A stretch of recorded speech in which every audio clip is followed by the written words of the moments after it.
Good morning, guys. I feel so happy this morning. Woke up feeling great, feel wonderful. I hope you all are feeling great, and welcome to a beautiful LA up in the mountains in the canyon again, once again. A little bit more quieter. There is still work being ongoing around this beautiful mountain, so I hope you don't mind some of the noises, but it's great to see you all. Thank you so much for being here today.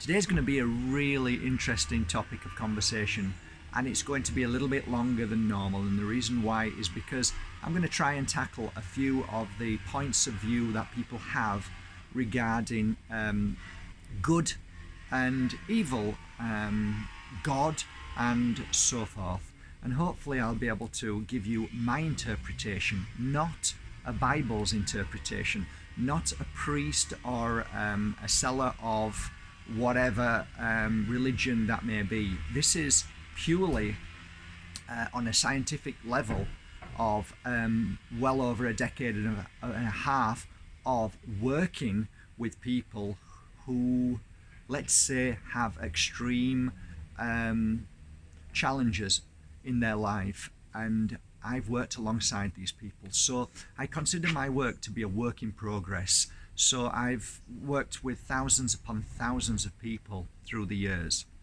So I feel, in my humble opinion, that I have some input to be able to share with the world after seeing and feeling. So let's tackle the first thing, okay? Now, I had a lovely conversation last night with a dear friend of mine, somebody who I care for very much, and that was about what is evil. So let's begin with that, shall we? So you might all, first of all, feel a little bit weird about this when I speak about it, but give me at least a little bit of time to be able to explain myself.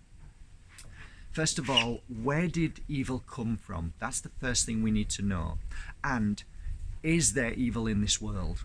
Well, first of all, I believe evil came from somebody who created fear in this world. And what a most beautiful way to create fear, if you call it beautiful, a very clever, a very manipulating way to say that not only evil, but also, which is a contradiction in term, God will cause you great suffering if you do anything wrong. Isn't that a very clever, if you think about it, if somebody came up with a great idea to suppress you, wouldn't it be somebody who was invisible, okay, who sits on a cloud, okay, who watches everything that you do, and if you do not obey these 10 commandments, he will take you and he will send you down to the most darkest, deepest of places where you will burn, will you scream, you will live in forever pain and suffering for the rest of your life. But he loves you.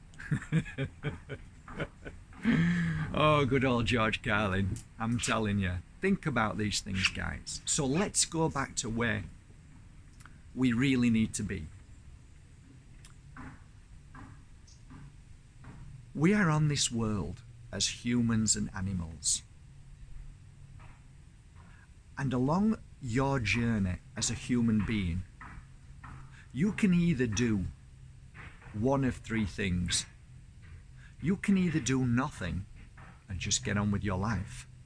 You can do good and kind acts, or you can be judgmental, and you can be a bully, and you can do bad things like hurt people, like even slap them, emotionally abuse them, and the worst case scenario, physically harm somebody. This is a simple thing that I've seen over the years. I haven't seen anything in the realms of evil that I have gone into houses and people said, oh, there's something in this house and it's dark and evil. I've never seen it. I have seen spirit trapped in between two worlds who have lost or angry or bitter or afraid, and they cause issues. But if you ask me, there is somebody called the devil who is evil, I would say, I don't believe that's true. I believe that is there to scare the living daylights out of you and I.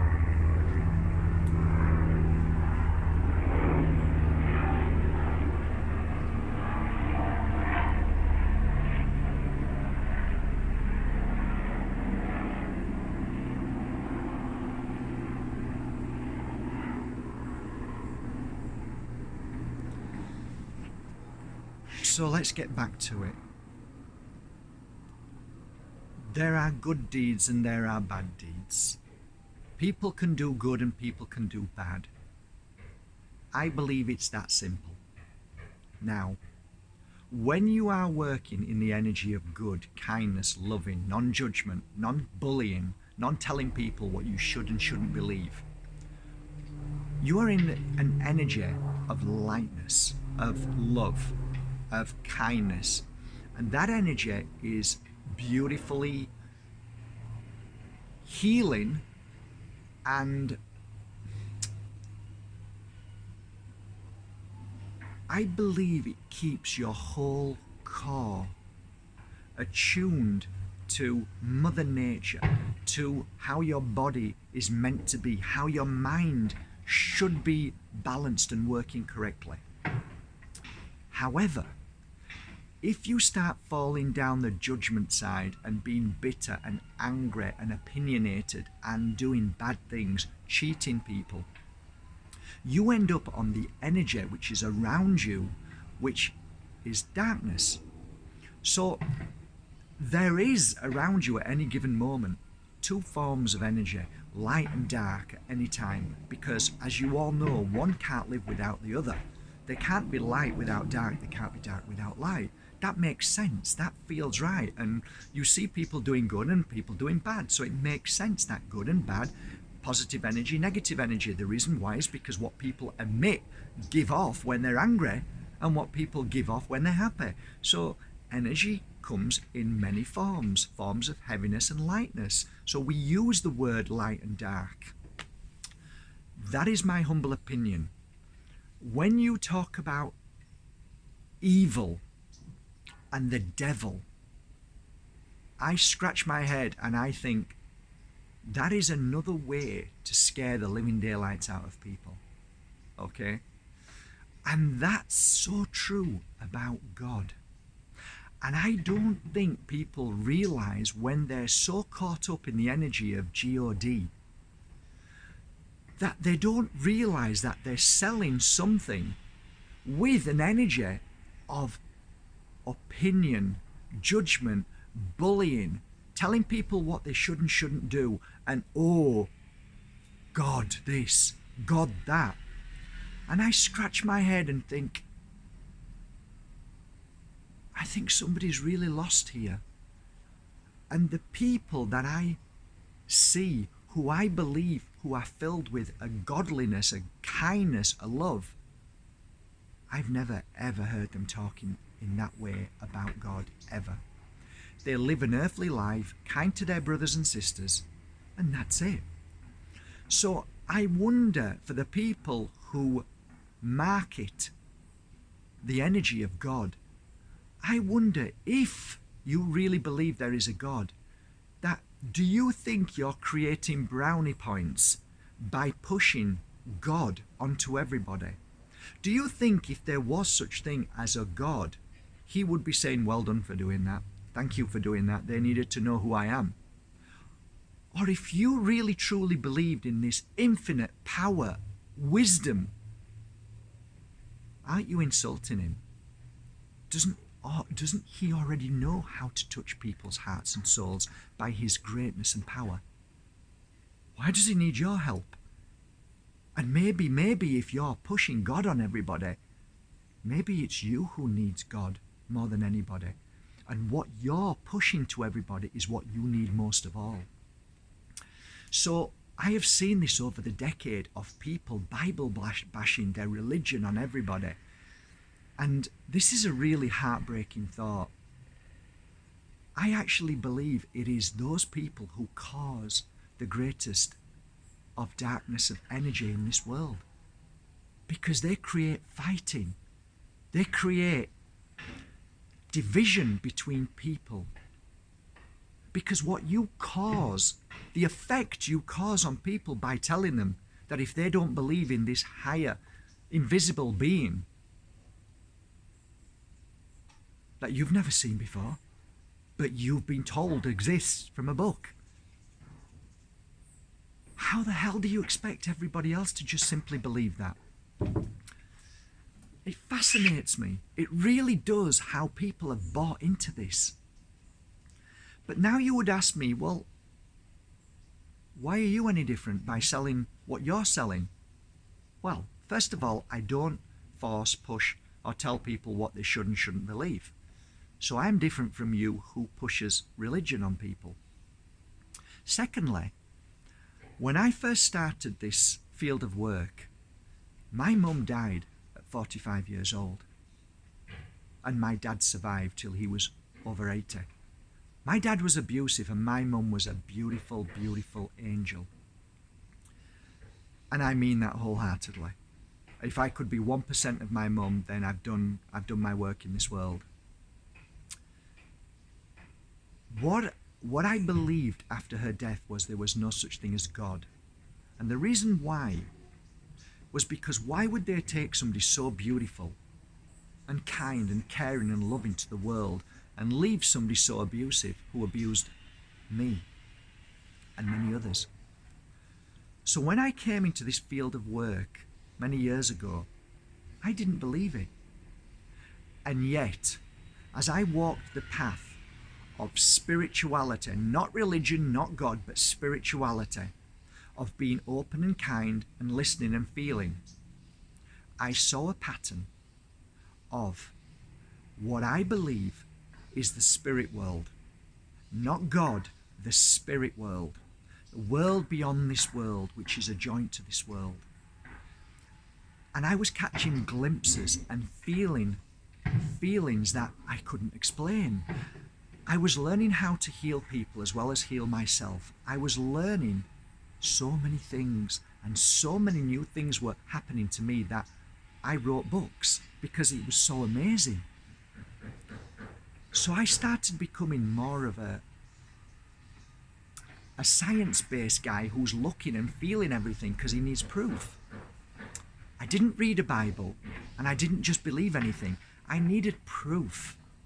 So that's the difference between me and you guys who believe in God, and that's it. Now, faith is a beautiful thing, and I would never take that away from you, and that's beautiful, and hold on to that. And if it makes you happy, and it doesn't make you judgmental and hurt people, then beautiful. That's perfect. That's all I want in this world, people to be happy and non-judgmental. So I'm working along, and all of a sudden, I felt my mother in the spirit world. It was such a profound moment in my life that I was crying, and she was holding me. And this was while I was meditating. And since then, that moment, I have been a healer working with so many people, helping people, and my mum comes and helps me. And I realized that my journey with my mum was to leave at 12 years old and wave goodbye to her, but to start a new world, a new life, a new working path with her, so she could help me and I could help her, and together we make a difference in this world. I have asked many times my mum and spirit, is there a God? And I can honestly say with my hand on my heart, there has never ever been once mention of a single entity that is more powerful than anybody else in the spirit world. What I hear and what I feel by the whispers of spirit is that we are all one. And it is so hard for us to comprehend this that it's beyond most of our understanding. Because we look at one perception and one way, this is how it is and that's it, but it isn't in the spirit world. It is a oneness. It is a power of everything that is one. And that's what we've lost in this world. And ask yourself now, as I'm finishing this video, what separates us? Religion. Your belief systems. So I ask you, you condemn me and you beat me and you shout at me and you scream at me and you throw your gods at me. And I'm looking back with my head down, heartbroken, thinking, can you not see how you separate the oneness that this world is trying to create daily by the good and kind acts of one another? So today, from my heart to yours, it does not matter who you believe, what you believe. What simply matters is how you treat your fellow brothers and sisters. And I love you more than you could imagine, because you are me. You are my brother and sister. And if you are kind, if you are caring, if you are loving, if you are non-judgmental, and if you do not force or bully yourself onto me, I will always be your friend for the rest of your life, because I will never, ever hurt you, because we all are going through our own challenges to find our own truth in this life. And some of us work hard to heal ourselves from the pain and suffering that we've felt from our mothers and fathers, brothers and sisters, cousins, or whatever. And we do not have time to fight because of a name of one person that you and I have never seen before. I live in this world and I care for the people around me. I do my best and I help people as much as I can at the same time as working on my spiritual growth. That is the only thing that's important in my life right now. And I will not judge you ever, because I am taking away the most important moments of my life to heal myself and grow stronger. I am not turning away from myself anymore. So from a beautiful, beautiful LA, it rained last night, guys, so you can feel the breath of life again in Mother Nature. You can feel Mother Nature. You can touch her. She's in the trees. She's in the fruit. She's in the vegetables. She heals us by giving us what we need. We sit by her. We feel her energy. My God, if there's anybody we should be admiring, loving, and praying to, it's Mother Nature. She's here. She's here right now, and she's healing us. Do you see how I work and feel? You see how important everything is around me about making a difference in my life to be a better person, and the people around me who I touch and try to help, who then help me and help others. That's what it's all about. Have a great, great day, guys. I know it was a long video. I love you all. Take care of yourself. I do appreciate every single message that comes through, regardless of whether opinionated or judgmental. It's fine. You have to say what you need to say, and that's fine. But just bear in mind, guys, be kind. Be kind with your words. You know, when I say this, it's not about me. You know what it's about? It's about you going away and doing the same thing to somebody else. That's what I don't want you to do.